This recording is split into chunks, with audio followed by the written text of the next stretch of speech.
Come there. Hey, come back here. Where did they come from here? Come. Where did they come? My daddy. Come. My daddy, he sent me. Andrew, where did they send you back? My daddy sell land. He sell bank. He sell bank. He Where did they inside? Where he send me money. Where did they? Take it. Open the bank for me. My daddy sell land.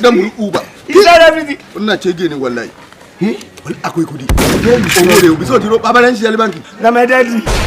Daddy, Baba lan ṣiṣẹ́ bank. He said for his land. Na daddy get am. Baba rẹ̀ ní kí wà níbí. Na money.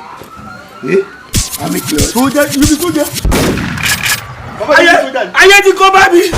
Ayé mi ṣe mi débi. You be a barrier idiot. Oh, you idiot. You be thief. You be thief. You be idiot. You are a barrier idiot. Barrier idiot. Ida.